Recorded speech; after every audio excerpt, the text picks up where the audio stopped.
Hello, everyone, and how are you, brother? I am good. I was so blessed to listen to you yesterday. It was really awesome. And if you guys did not watch the conference on the biblical analysis to the Jehovah Witnesses, please, I encourage you go to the YouTube and check it out.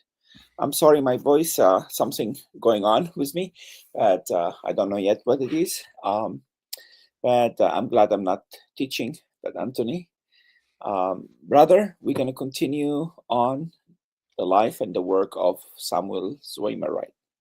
Yes, we're going to continue in his book, The Muslim Doctrine of God. That's great. That's great.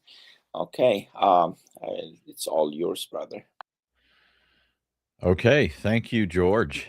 And it's good to be with you all again. It's been a while. I think last month I took off because of the holidays. I took off for this recurring series going through the work of Samuel Zwemer. So, as a reminder of what we were looking at last time, I went through very cursorily chapter 3 and then began to sort of focus in on chapter 4. So, we left off in chapter 4. But as a brief reminder of what's happening in those chapters up to this point, chapter 3 is all about the names of Allah. I didn't have a lot to say here because mostly what Zwemer does in chapter 3 is he lists the various names that Muslims say are the names that Allah has given to himself. According to the Islamic sources, Allah has 99 names. But mostly what Zwemer does is he lists them rather than analyzes them. Now, I pointed out several problems with this whole idea. One is you'll find among Muslim writers contradictory lists, and that's because while the Islamic sources mention 99 names, they don't actually provide in any of those places a list. And so it's up to the Muslim to gather up from this statement here in the Quran, that statement there in a hadith, and they don't end up finding 99. And that means that there's a bit of speculation or fudging that takes place. And so the lists don't come out looking exactly the same, unless, of course, you've got one list that somebody came up with predominating, people accepting it or it being imposed or something like that. I also pointed out that there's something very conspicuous about these names in two respects, both what these lists contain and what they do not contain. As far as what they contain, they mostly have what Samuel Zwemer refers to as the terrible attributes of Allah.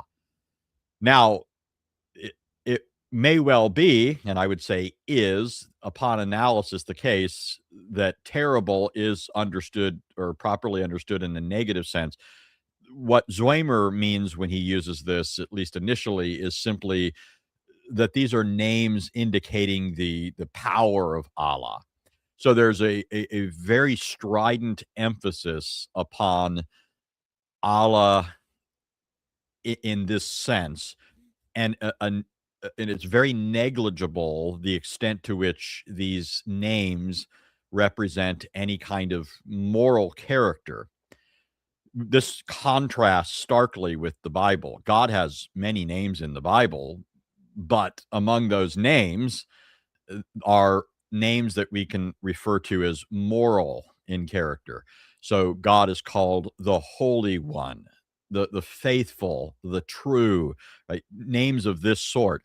Uh, The Quran is mostly bereft of such names. There are only two that actually fit into this category, and they're only mentioned, I think, once each. It does once mention that Allah's holy, once mentions that he's truthful. But the problem, though, becomes number one, because there's not a emphasis on this, they end up having a very insignificant role to play in how a person thinks of Allah. But then also, it, it's not merely the bare words that communicate something. There also has to be uh, corresponding information that fills out how one understands those. And when you look at the Quran's other information, when it gives you stuff that may be used to fill out what's meant by holiness or truthfulness, it ends up looking very different than what's meant when those terms are used for God in the Bible.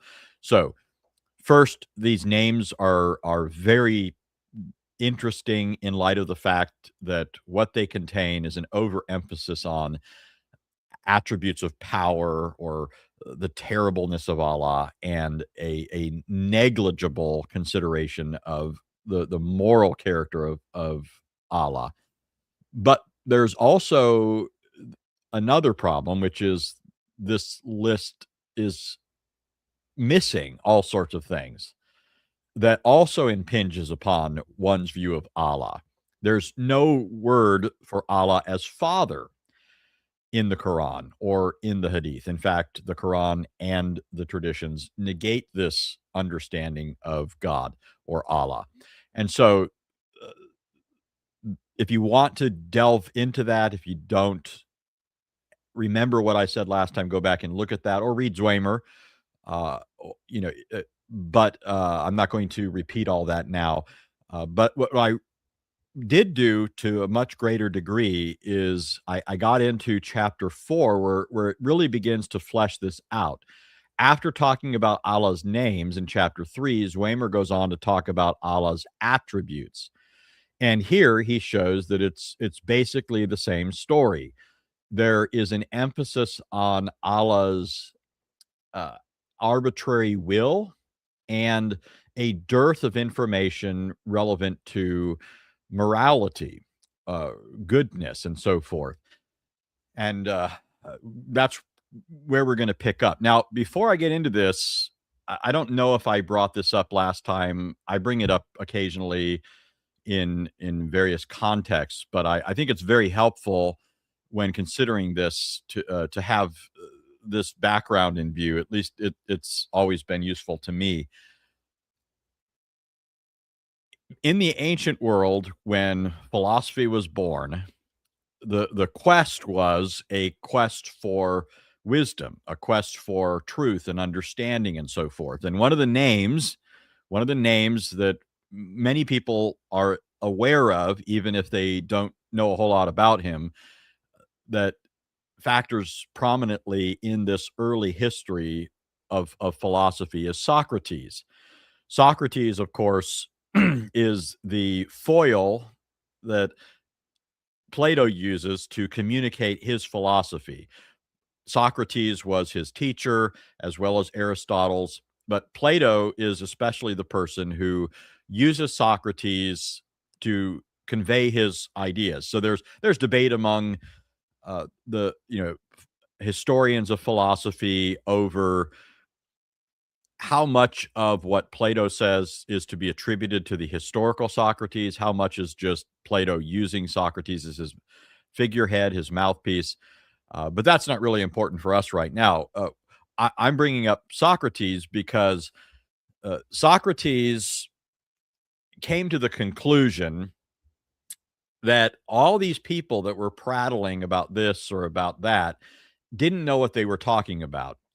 He didn't think that anybody really knew what they were talking about. They could speak confidently, they could speak persuasively, but they couldn't rationally compel people to believe the conclusions that they were propounding. And Socrates included himself among them. He didn't think that he had things figured out either. Well, a problem arose for Socrates when the oracle at Delphi, this was a pagan goddess, would put out these allegedly inspired utterances from the gods. But the oracle at Delphi said that Socrates was the wisest man alive. And Socrates had a problem here. This created a quandary for him because he did believe in the gods. even if he challenged some of the notions of the gods that the people had at the time. He believed in the gods, but he also was convinced of his own underlying ignorance. And so he didn't quite know what to do with this until he finally penetrated into the recesses of this. He basically came to the conclusion that the reason he's wiser than everybody else is because while everybody else thinks they know what's going on, they know what it's all about, he excelled them in this respect. He knew that he didn't know and that they didn't know either. So Socrates went around, this was his great claim to fame. He went around basically doing a demolition job. He went around undermining what everybody else was claiming. All their claims to knowledge, their claims to know truth, justice, goodness, beauty. Socrates, for him, it was open season. Well, one of the books that Plato wrote about one such occasion is known as the Euthyphro. In the dialogue, what happens is Socrates encounters a man named Euthyphro who's on his way into court where he's going to prosecute his own father. I can't even remember, it's been so long, what the actual charge was. It might be murder or something else, but that's not really the concern, right? The issue is that Euthyphro is going to charge and prosecute his own father, and he's proud of this because in his estimation, this demonstrates his integrity. It shows that he's a man of character, of holiness, of goodness, that he's even willing to prosecute his own father, even though you would assume his relation to him would otherwise mitigate that zeal for holiness or what have you. Well, so Socrates inquires of this man about this idea, about his confidence that he knows what's holy. And so he asks the man, basically, why do you think this is holy? And the man's reply is, that which is holy because or it's loved by the gods.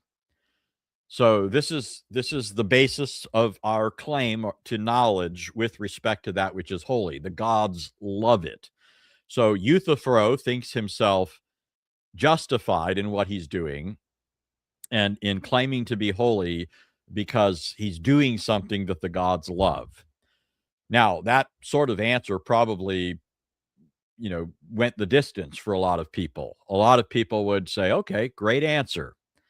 Great answer. But Socrates pressed further and he asked this critical question. The question was, is this holy, or is something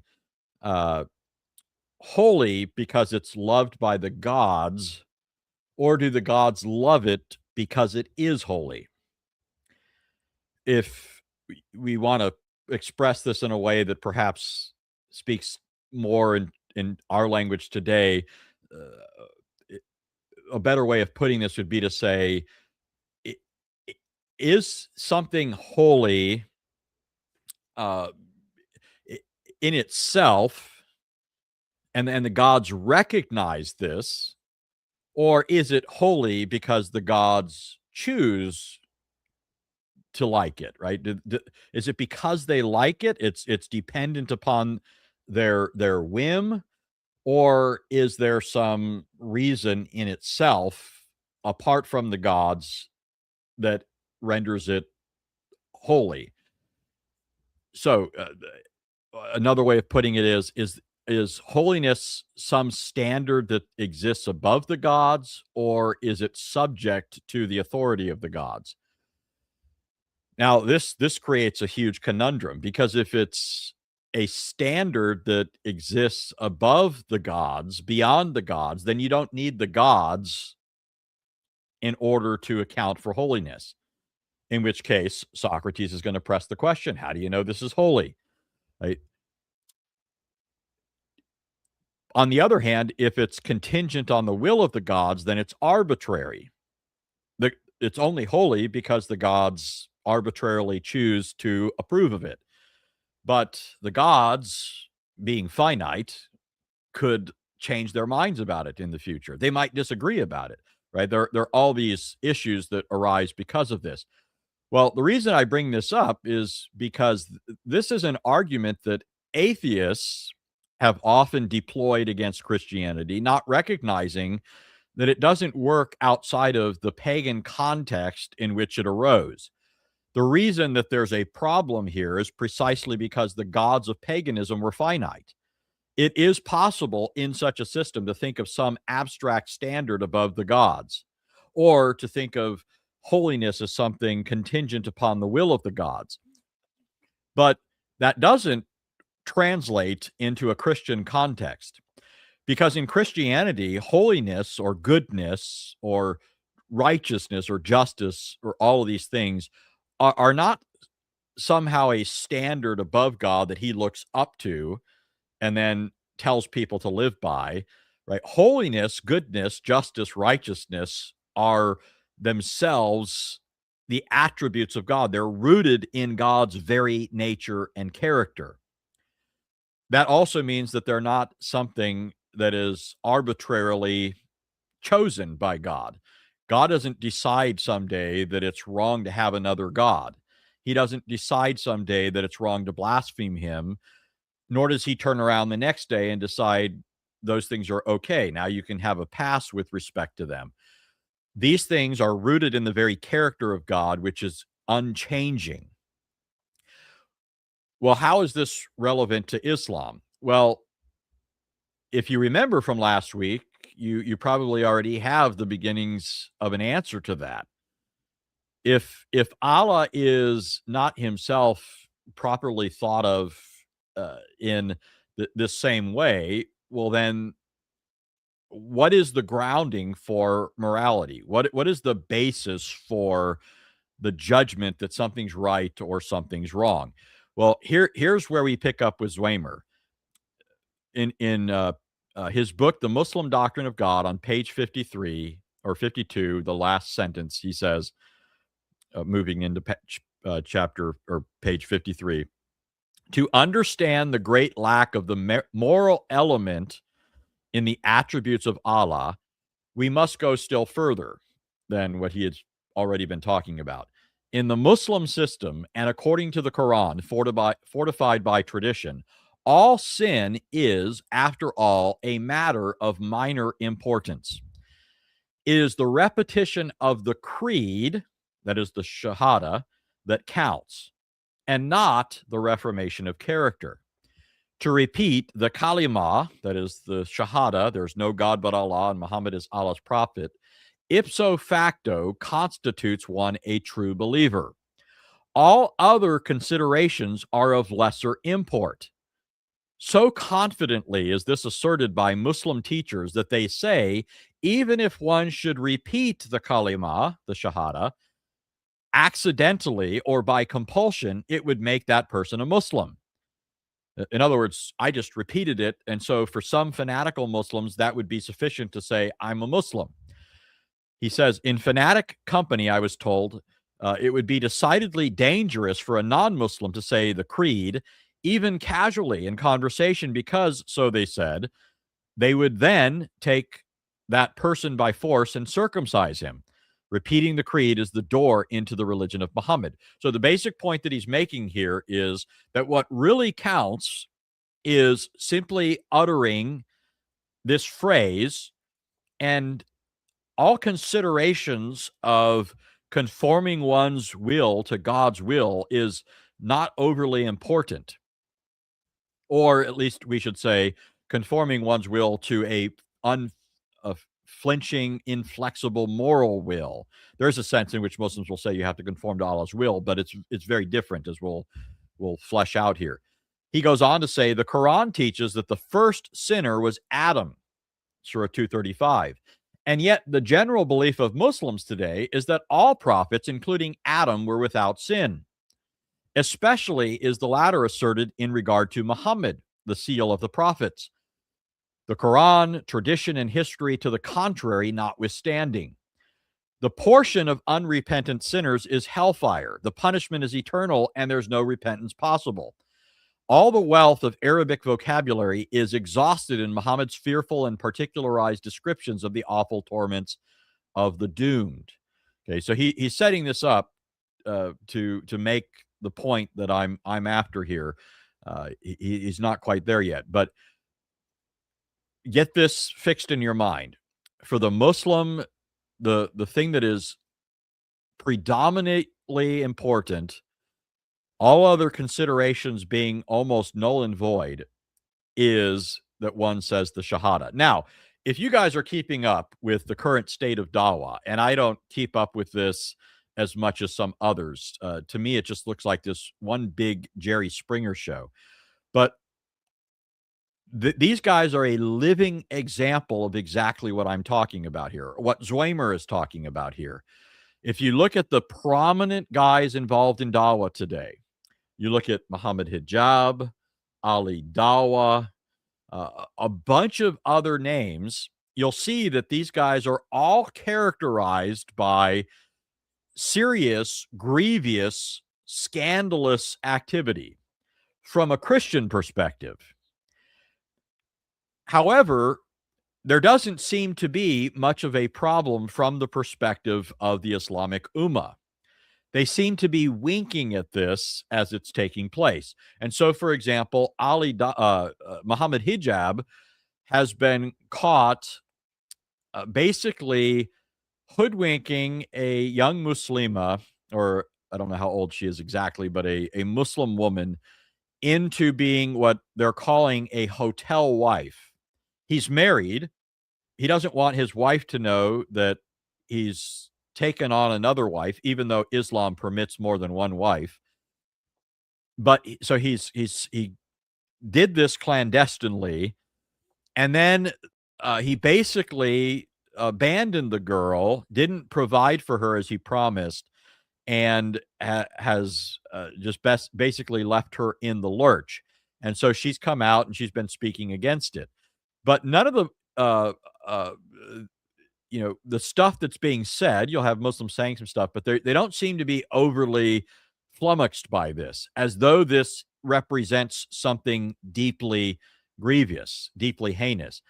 At the end of the day, from their perspective, Muhammad Hijab has said the Shahada, and his corrupt actions seem to count for very little. They don't really undermine the credibility of his profession. He's a Muslim because he said the Shahada.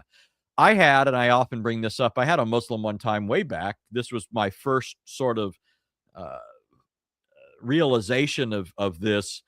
I had a Muslim tell me, I asked him, what are you going to be doing in Jannah when you get there? Because he was saying a bunch of stuff, and I thought, all this sounds strange. It looks to me like it's heading in a very, very bad direction. And that's to be expected, right?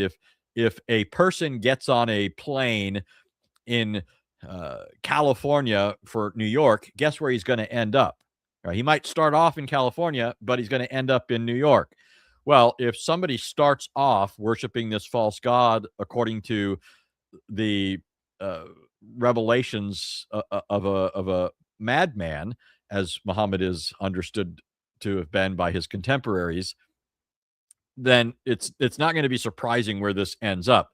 But the answer that this guy gave me still was surprising to me. He said, well, who cares? He says, when I get to Jannah, he says, maybe I'm going to be beating up angels, smoking crack, and sleeping with prostitutes.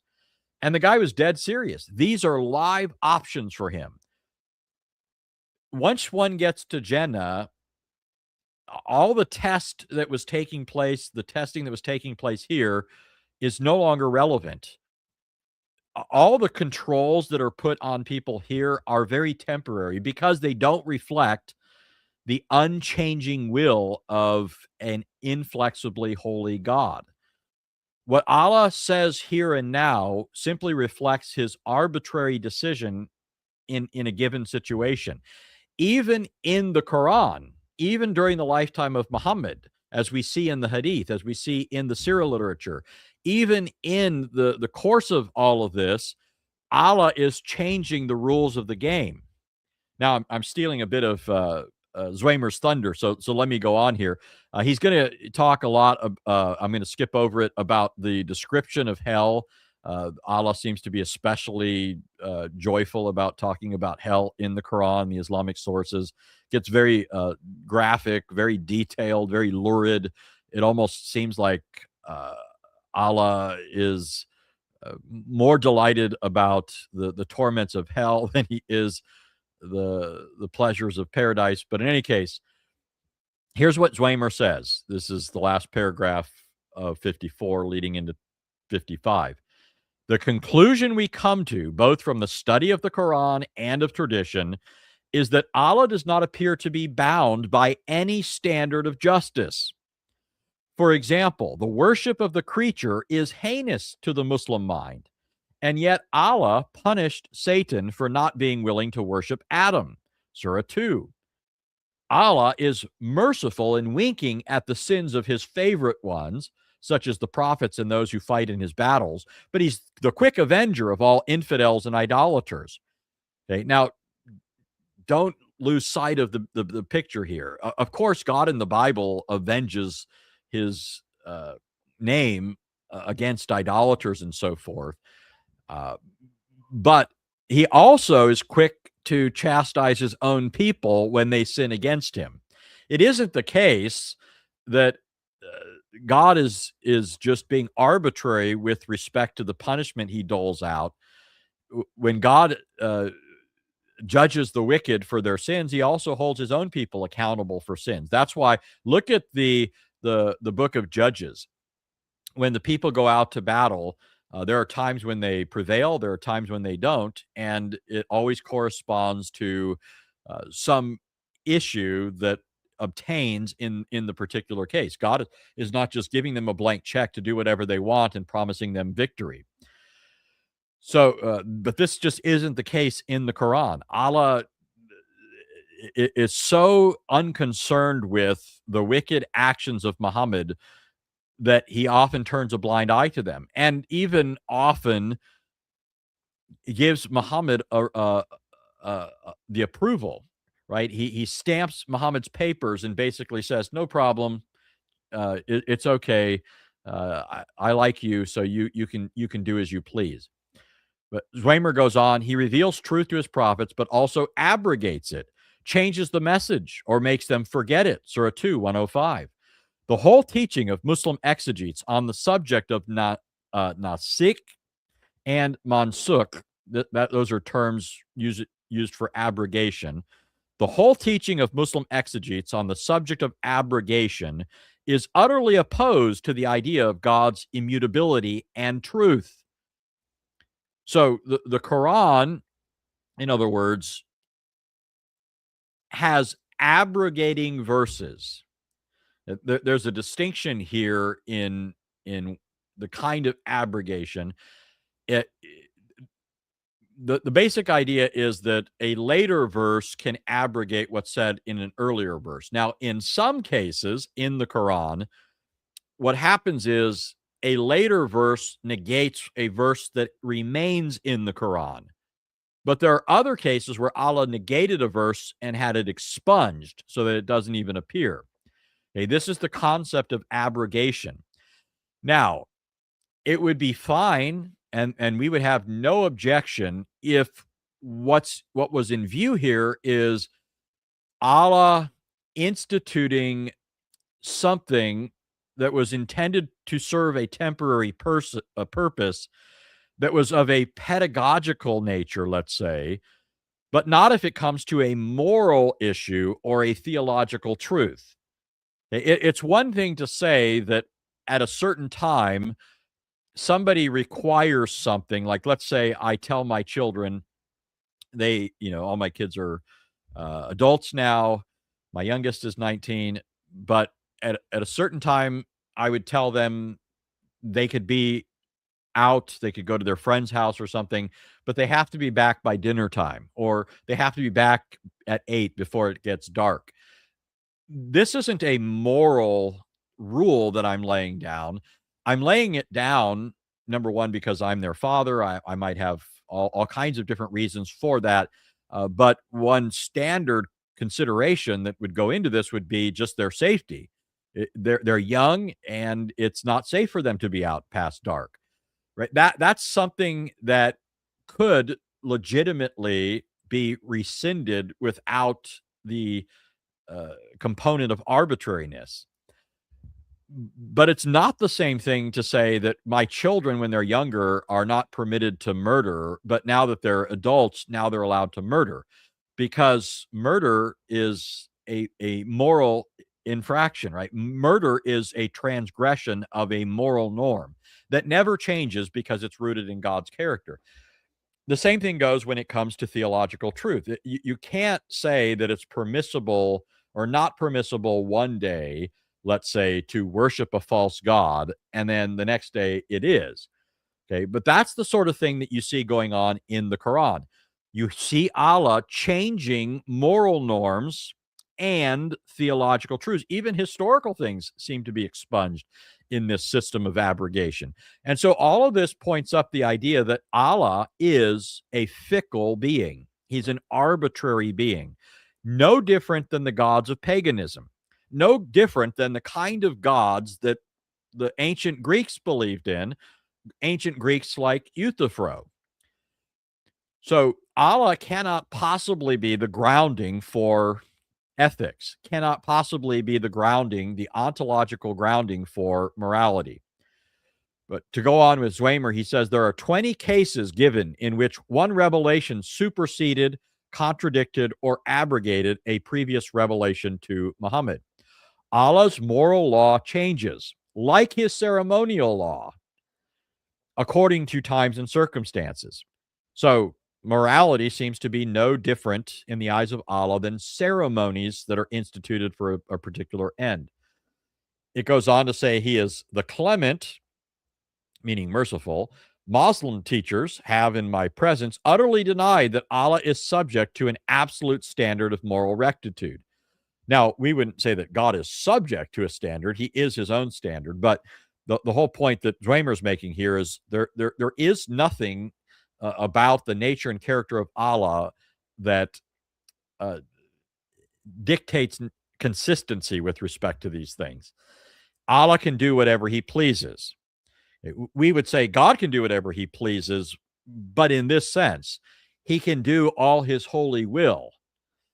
God can, it's sort of like, Augustine's statement. He said, love God and do as you please. Love God and do as you please. Now, a unconverted person, the natural man, somebody who loves evil, might hear that one way. He might hear that as saying, hey, all I got to do is, have good thoughts about God, and then I can go out and do whatever I want. But that's not what Augustine meant. Augustine was getting at the idea that love for God will necessarily mean a certain course of action. You're going to think a certain way. You're going to speak a certain way. You're going to act a certain way, because that's what it looks like to love God. Okay, well, we say God does whatever he pleases, but that's because in our understanding, what pleases God is that which is consistent with his character.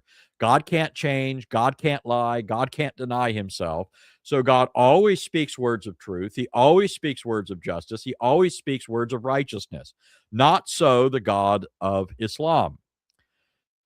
He goes on to say the Quran often asserts this. Not only physically, but morally, he is almighty, right? That means he's not using physically in the sense we normally think, but he's saying Allah can do whatever he wants, not only physically, that is, he can not only do feats of power, but he could do whatever he wants morally. He could choose to do anything he pleases. Allah, the Quran says, is the best of deceivers. Allah mocks and deceives. Allah makes it easy for those who accept the prophet's message. Notice, makes it easy for them. The idea here might be lost on some of us, but what's in view is this idea that Allah will give certain rules or commands, and then he'll relax them because the people complain. So Allah has this bright idea. Hey, this is going to be good for today. Do this, and then people are like, oh, that's just too much. And so Allah says, okay, not so much. Maybe we'll cut that in half. Right. So Allah makes it easy. Right. He also makes it hard. In fact, I know a certain Muslim. In fact, I'll mention his name because he's still around, hucking his wares and speaking falsehoods. Paul Williams, who has been around for a couple decades. he lives in the UK. He has a channel in which he incessantly brings on liberal critical scholars and so forth, but won't debate the issues. In fact, when I was in the UK, went to Speaker's Corner and was trying to have a conversation with him. George, when he comes back, can tell you. I think it was George that went tracked down Paul Williams at the park and said, "Hey, we'd like to have you have a conversation with Anthony." And Paul Williams turned, tucked tail, and headed in the other direction, out of the park. Well, anyways, Paul Williams would bounce in and out of Islam. And at one point, he finally gave an explanation for this. One of the reasons that he gave for why he left Islam once, twice, and who knows how many times is because Allah says in the Quran that he makes things easy, but he really doesn't. There's all kinds of stuff that's very difficult. Well, the reason for that is because Muhammad's no longer around to constantly serve as Allah's rule changer, right? The rules kept changing because Muhammad was alive. But once Muhammad died, it's like Allah became mute and is no longer able to change the rules according to the mood that he's in at that moment. When Muhammad was alive, right, Allah's just Muhammad's sock puppet. Allah's just the person that he's using to co-sign his ideas. When Muhammad dies, it's no longer possible. But while Muhammad was alive, the rules are changing all the time. Okay, Zwemer goes on. He says, Al-Ghazali, who's a famous Muslim philosopher, Al-Ghazali says, Allah's justice is not to be compared with the justice of men.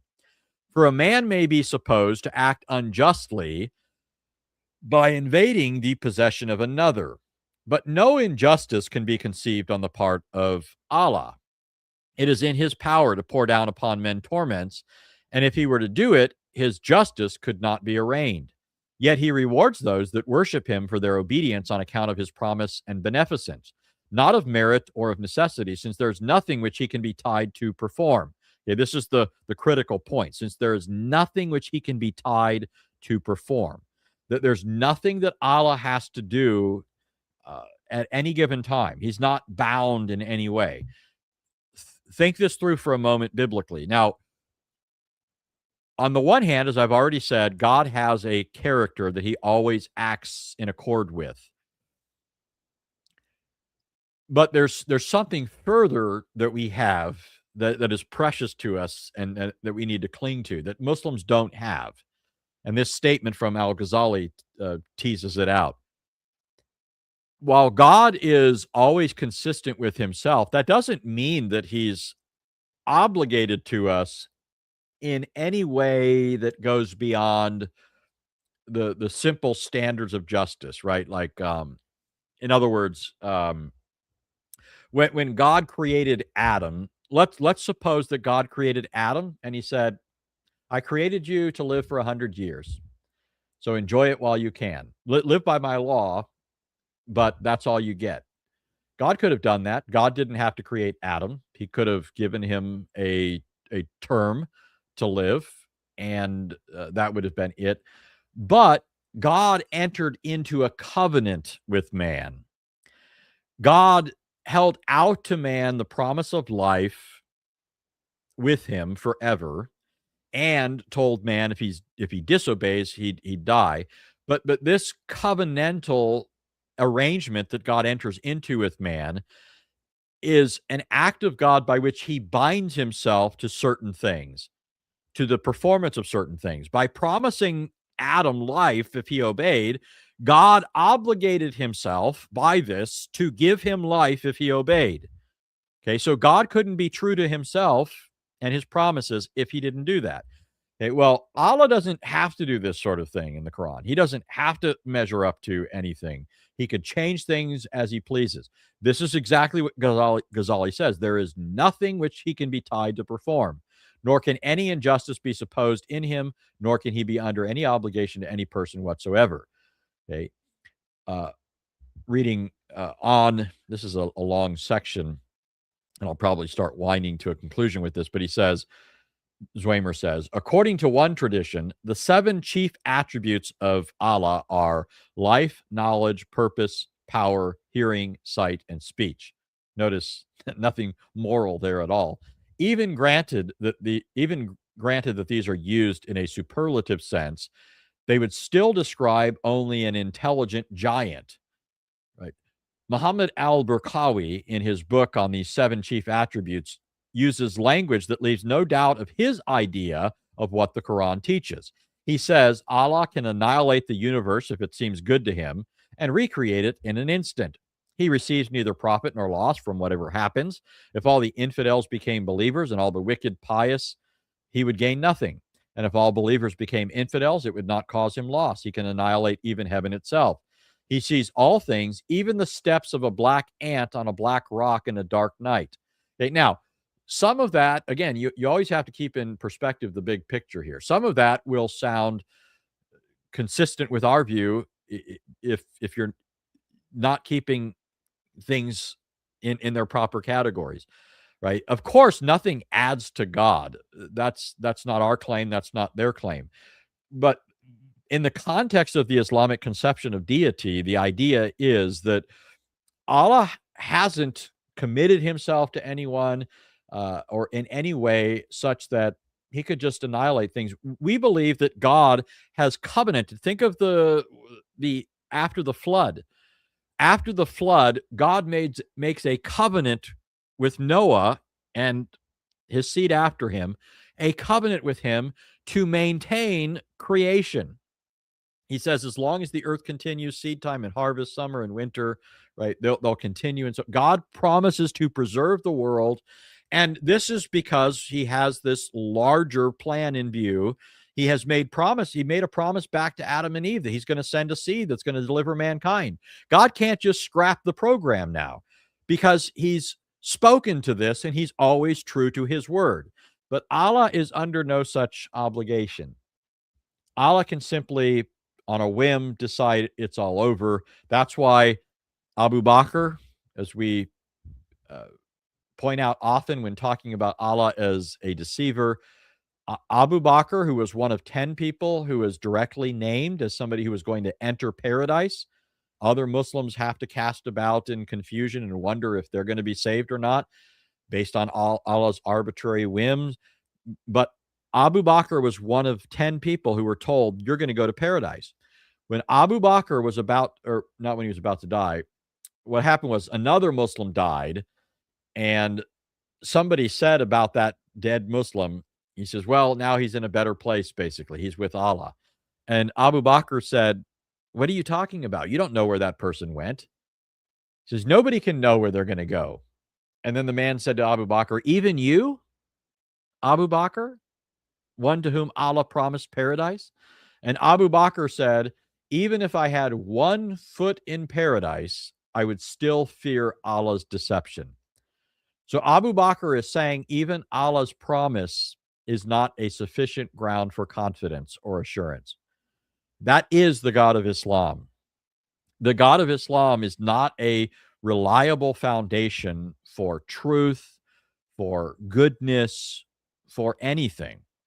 He's an arbitrary and fickle being, decidedly other than the God of Christianity, who is the true God. And I'll leave it at that for today.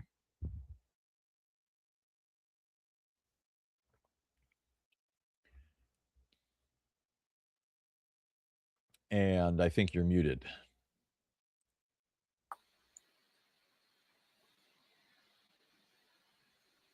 Paul Williams. Yeah, Paul Williams. Were you the one that chased him down? I can't remember. Yes, I chased him 2 years. 2 years we did the same thing. And I will find him. And we asked him if he will debate you. I told him, I heard that you are the best debater against the Trinity. And we have the best debater for the Trinity. Would you debate him? And he said, who's that? I told him, Anthony Rogers. Oh, he's He such say, a no, liar. no. He say, Anthony's a hater. He say, Anthony is a hater of Islam. Do you hear yourself? Do you want me to bring you a Muslim to debate? Do you want me to bring you a lover of Islam? I tried for quite a few minutes, and he refusing. Then Jama next to me, she told him, "Just tell us straight you're afraid of him." He did not answer that. Yeah, one of my reasons for really wanting to engage him, he's been around a while, so he's had a lot of time to say stuff, but he's also been very deceptive, like his deity. There was a time, this is just one example of many, he wrote an article in which he claimed that Christians corrupted the Bible, and his example was Psalm 22:16, where in Christian Bibles it says, "They've pierced my hands and my feet." And he said, "Oh no, there's no basis for this. Christians just made that up." And I pointed out to him, I said, "Look," I said, "in the Septuagint, which is a pre-Christian Jewish translation of the Old Testament, that's exactly what it says." So there were Jews who thought that was the proper translation of what they were looking at when they translated this. Moreover, in findings at Nahal Hever, which are often conflated with the Dead Sea Scroll discoveries, but it's a different location. But among the finds at Nahal Hever, this portion, there was a portion of Psalm 22 in there, and it has the Hebrew form that the Septuagint writers or translators were obviously looking at, that says pierced. And so I pointed this out to him, and I said, "Paul, you should tell your people that you were wrong about this." And instead of telling people, he just went silent and refused, and he erased my comments on his blog back then. So I don't find him a very honest person for that reason. I think that's the reason he doesn't want to debate with you, because you will bring up things, lies that he said. But also, I think the biggest one is because you know the reason why he left Islam. Oh yeah, he was very sore displeased that I published it. That's a topic for another time, folks. Yes. Um, Now I see only one question that says question, and it's on the abrogation. While Muslims, they don't see an issue with abrogation. Yeah, well, I would say a couple of things here. One is that they haven't been sufficiently pressed on the issue to think through the extent of the problem. I think that a lot of them believe that it's sort of in the category of ceremonies, right? So what Zwemer had talked about before is, in the Bible, God gives these ceremonial laws to his people. These ceremonies are pedagogues. Okay, a pedagogue, that's just a fancy way of talking about a teacher, a instructor, a schoolmaster. So when somebody goes to a teacher, the teacher is trying to form that person's understanding. And in the ancient world, a pedagogue had a larger purpose of forming character and helping to bring the person to maturity. So once a person reaches maturity, you don't need the pedagogue. You don't need that discipline being brought to you and used to mold you. You now have the tools to do that yourself, right? Well, the ceremonial laws are like that. They're given to instruct Israel. This is illustrative of your problem. These sacrifices show that you have a sin problem and that there needs to be a substitutionary sacrifice to take care of it. So they're pointing ahead to something and lose their binding relevance once that thing is realized. Well, that happens in the Bible, and it'd be fine if that was the sort of thing that Allah is doing in the Quran, but it isn't. It's more than that. He changes moral rules, he changes standards, he changes truth claims. There changes in what's shirk or not, which is the heart of Islamic theology, right? The Tawheed is supposed to be the pure form of monotheism that all the prophets taught, and shirk is supposed to be its supreme violation. But Allah himself ordered shirk in the case of Adam. The angels are required to bow down to him. So I think that. Oh, and the issue of history. Sometimes you have Muslims saying, "Oh yeah, that's negated by the Quran. It's not true anymore." I don't think that Muslims come face to face with this like they need to. So this is why it's one thing that Christians should really do is point out your Quran is really saying that Allah is saying something different theologically, morally, and with respect to worship than what he had said in the past. Supposedly, for Muslims, think about it. It's evil, absolutely evil, to drink alcohol, but it hasn't always been evil, even in the Quran, right? It moves from being okay, Allah had no problem with it, to then Allah frowning upon it when they come for prayer, but still outside of that they can drink, and then eventually Allah absolutely bans it. So I'm not even addressing the question from a Christian perspective, whether it's okay or not. I'm just saying in the Quran, you don't. It's a moving thing, right? And so I think this is the sort of thing that Christians need to bring to bear on Muslims. Make them see this. Make them confront this because it's a huge problem. Yeah, absolutely. Yeah, usually, especially if we're bringing up violence in the Quran, and they bring peaceful verses, and they don't tell us this peaceful verses are being abrogated. Usually, they deny it. But I always use the verse about don't come to the prayer while you're drunk. You're allowed to drink, but don't come at the prayer drunk.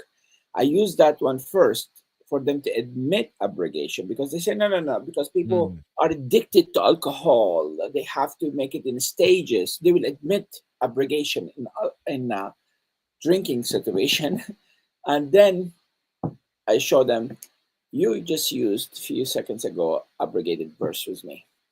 And it's amazing. I was outside the mosque in Anaheim with a few of our team members, and I was dressed like a Muslim, and the guy was denying any violence in the Quran.